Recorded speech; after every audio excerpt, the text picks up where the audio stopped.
Halo, shalom adik-adik semuanya, dimanapun kalian berada. Wow, sudah 2 pekan kita tidak bertemu ya. Tapi Om Paul percaya kalian semuanya selalu dilindungi Tuhan dan diberkati Tuhan. Pada hari ini kita akan sama-sama bersyukur kepada Tuhan dan mengajak teman-teman semua dimanapun mereka berada untuk kita selalu berharap dan percaya akan penyertaan Tuhan. Amin. Nah, karena itu mari Om Paul ajak kita untuk memuji Tuhan dengan satu lagu pujian, Aku Istimewa. Kalian juga istimewa loh. Jadi bersyukurlah kepada Tuhan Yesus yang begitu baik, yang selalu setia menjaga kita. Amin. Oke, ya. Aku istimewa bukan karena katamu, aku istimewa bukan karena kau puji, bukan karena uang dan hebatku. Aku istimewa bukan karena katamu, aku istimewa bukan karena kau puji, bukan karena kuat dan hebatku. Aku istimewa, asik, kata Yesus. Ku berharga, Alkitab menyatakan aku istimewa, kata Yesus. Ku ditebus bukan dengan emas perak, tapi oleh apa? Oleh darah Yesus. Oke, kita berikan tepuk tangan buat Tuhan Yesus. Haleluya. Nah, sebelum kita belajar kebenaran firman Tuhan, Om Paul mengajak kita semuanya untuk berdoa. Yuk, sikap berdoa yang bagus. Sikap lipat tangan, tutup mata. Om Paul akan pimpin dalam doa ya. Mari kita satukan hati dalam doa. Tuhan Yesus yang baik, meskipun kami berjauhan jarak, tapi kami percaya di dalam satu hati, ketulusan untuk memuji menyembah Tuhan, dan bahkan rindu belajar firman Tuhan. Engkau hadir tengah-tengah kami, dan bahkan Engkau siap untuk memberkati kami, beri pengertian dan kemampuan adik-adik untuk mengerti kebenaran firman Tuhan dalam nama Tuhan Yesus. Haleluya. Amin. Nah, adik-adik, hari ini Om Paul akan mengajak kita semuanya belajar dari kisah tokoh Alkitab dalam Perjanjian Lama yang terambil di dalam kitab Yosua yang ada di samping Om Paul ini. Nah, adik-adik, sebelum Om Paul bercerita lebih jauh tentang kisah Yosua, Om Paul ingin menguji pengetahuan adik-adik. Siapa yang tahu gambar apa yang ada di sebelah tangan kanan Om Paul? Lihat. Yes, betul sekali. Itu adalah sebuah tanduk. Tapi ngomong-ngomong, tanduk apa ya? Siapa yang bisa jawab? Oke, betul. Kita berikan tepuk tangan semuanya.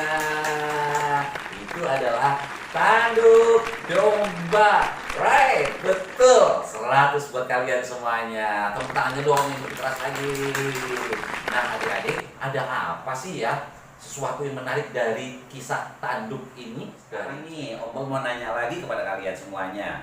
Kalau ada 2 pasukan perang sedang berperang atau bertempur, yang satu membawa tanduk atau sangkakala dan yang satunya adalah tombak dan pedang, menurut kalian kalau mereka berperang menang mana coba?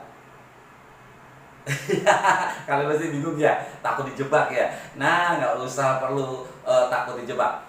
Om Paul pasti tak yakin nih, kalian semuanya pasti akan jawab, ya tentu dong, yang menang pasti yang membawa tombak dan pedang. Masa perang kok membawa tanduk? Ini nih, tapi dalam kisah Alkitab ini justru yang menang adalah mereka yang membawa tanduk atau sangkakala ini. Wow, ini baru seru. Gimana cerita selanjutnya? Kita mau lihat ya. Luar biasa. Nah, ini yang Om Paul maksud seru. Bayangin nih, Suatu hari, di pagi hari yang sangat indah, tiba-tiba ada orang yang sedang meniup trompet. Tolelolet, tolelolet, tolelolet. Salah. Itu mah bis ya. Kumpul. Perhatian semuanya. Kalian keluar tenda. Siapapun, semua besar, kecil, kurus, gemuk, krempeng, hidung mancung, hidung pesek. Semuanya maju ke depan tenda masing-masing. Dengarkan pengumuman dariku. Adik-adik, rupa-rupanya di gambar ini Yosua sedang memanggil seluruh bangsa Israel, baik prajurit maupun warga biasa, para imam, untuk mendengarkan sebuah pengumuman. Dengarkan baik-baik. Waktu ada kata ngomong dengarkan baik-baik, mungkin ada yang baru bangun tidur, ada yang masih ngantuk-ngantuk. Ada apa sih? Pagi-pagi udah suruh kumpul. Belum gosok gigi, waduh bau jigongnya kemana-mana ya. Makanya kalau mau kumpul, jangan lupa gosok gigi dulu ya. Rupa-rupanya ini nggak ada yang sempat mandi adik-adik. Kenapa? Karena Yosua membawa berita yang teramat penting. Teramat itu artinya sangat penting adik-adik. Apa beritanya? Ternyata adik-adik, Tuhan berbicara kepada Yosua kalau kota Yeriko, kota yang besar, akan diberikan kepada bangsa Israel yang dengan senjata yang sangat sederhana, tidak banyak pasukannya, tapi Tuhan mau kasih. Waktu bangsa Israel mendengar, mereka kaget adik-adik. Mungkin karena ada baru bangun tidur ya adik-adik. Itu kan kota gede banget, pasukannya banyak banget, tentaranya pintar-pintar berperang. Ada yang mungkin ngomong, iya, waduh, orangnya gede-gede, kita kan kecil, gimana kita pasti akan kalah. Yosua dengan tenang, dengan penuh wibawa dia berkata, tenang saudara-saudaraku, tenang. Ini Tuhan yang berbicara langsung kepadaku. Jadi dengarkan baik-baik, kalau kita percaya kepada Tuhan, bagi kita yang mustahil akan menjadi tidak mustahil, karena Tuhan yang akan berperang membela kita dan mengalahkan kota Yeriko yang besar itu. Nah adik-adik, kita mau belajar nih seperti Yosua. Saat ini kan kita sedang menghadapi nih virus yang menakutkan ya, yang membuat banyak orang takut, cemas, bahkan ada di antaranya yang sakit, meninggal. Kita gak usah takut. Kalau kita percaya perlindungan Tuhan, kita percaya akan pertolongan Tuhan, kita pasti akan diluputkan, dijauhkan dari semua bahaya virus corona itu.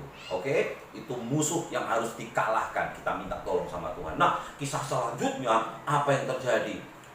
Terus Yosua, gimana kita mengalahkan mereka? Iya, betul. Yosua, gimana kita mengalahkan mereka? Waduh, bangsa Israel bertanya kepada Yosua. Tenang, Tuhan sudah memberi strategi untuk kita berperang mengalahkan kota Yeriko.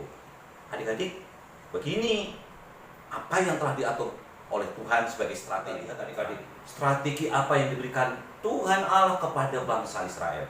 Yosua menjelaskan, nanti kalian prajurit-prajurit majulah terlebih dahulu sebagai barisan pertama. Ya, adik-adik lihat di gambar ini. Ya, prajurit disuruh baris di barisan paling terdepan.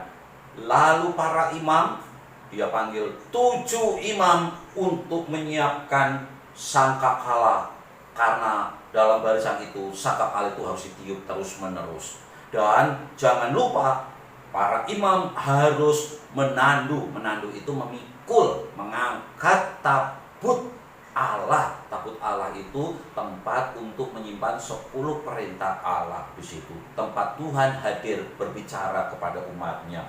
Lalu setelah itu barisan yang terakhir adalah barisan penutup. Kita lihat ini.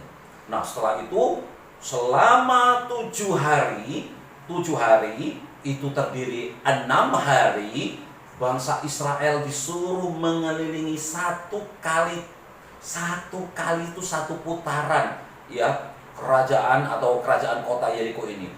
Disuruh memutari berapa kali adik-adik? 1 kali, dan itu harus dilakukan selama 6 hari. Dan itu diperintahkan oleh Tuhan, bangsa Israel tidak boleh ada satupun yang berbicara cara. Ngerumpi nggak boleh, gosip nggak boleh, jelekin teman nggak boleh, bohong nggak boleh.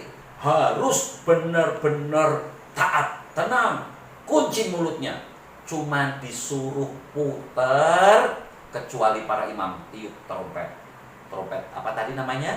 Sangkakala. Ya, setelah selesai satu kali pada hari pertama, mereka kembali ke kemah untuk beristirahat. Hari kedua mereka lakukan yang sama. Hari ketiga mereka lakukan yang sama. Hari keempat sampai hari keenam. Nah, perbedaannya pada hari ketujuh, adik-adik, apa yang mereka lakukan? Perintah Tuhan kepada Yosua untuk dilakukan bangsa Israel, mereka harus memutarinya 7 kali putaran.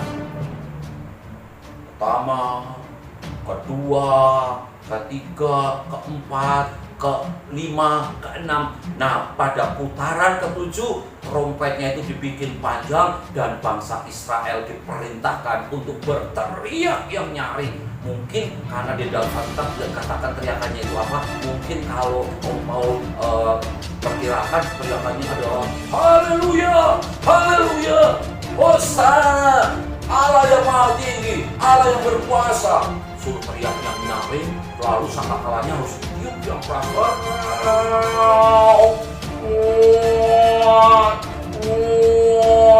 Panjang adik-adik. Dan apa yang terjadi ketika hal itu benar-benar dilakukan dan bangsa Israel mentaatinya, mereka berputar pada hari pertama sekali, hari kedua sekali, sampai pada hari ke-6 dan pada hari ke-7 dilakukan. Tiba-tiba pada putaran yang ke-7, di hari yang ke-7 terjadi seperti gempa itu adik-adik. Dan itu namanya benteng yang tinggi, ya kerajaan yang dikelilingi benteng yang sangat tinggi itu ambruk, runtuh. Wah, kita lihat gambar ini. Dan bangsa Israel seluruhnya disuruh maju untuk masuk ke kota itu dan akhirnya mengalahkan seluruh isi kota. Tidak ada yang berkuasa, bahkan ada di antara mereka yang lari dan dikejar. Akhirnya hukuman Tuhan ditimpakan kepada orang-orang yang ada di kota Yeriko yang menyepelekan. Adik-adik, gak gampang loh adik-adik. Ketika mereka berputar mentaati firman Tuhan, itu gak gampang. Mungkin ketika mereka berputar adik-adik, bangsa Yeriko, orang-orang Yeriko pada ngecek. Orang-orang yang menyembah Tuhan Allah itu memang udah pada gila. Masa berperang nggak bawa senjata yang lengkap, malah pada diam aja. Oh, diejek, mungkin katakan orang gila lah ya adik-adik ya, maka orang bodoh lah adik-adik. Nah, tapi mereka taat pada firman Tuhan. Nah, seperti kita adik-adik, ketika kita mengikut Tuhan Yesus, mungkin ada yang mengejek kita, mungkin ada yang mencela kita, meremehkan kita. Kalau adik-adik tetap setia kepada Tuhan, taat pada Tuhan, ketika adik-adik mengejar cita-cita, apapun cita-citamu, banyak orang yang memandang sebelah mata, menganggap remeh maksudnya. Tenang, Tuhan yang akan menjadi pembelamu. Tuhan akan mengangkat kamu naik dan bukan turun, menjadi kepala dan bukan ekor. Kamu akan dibuat berhasil dan beruntung.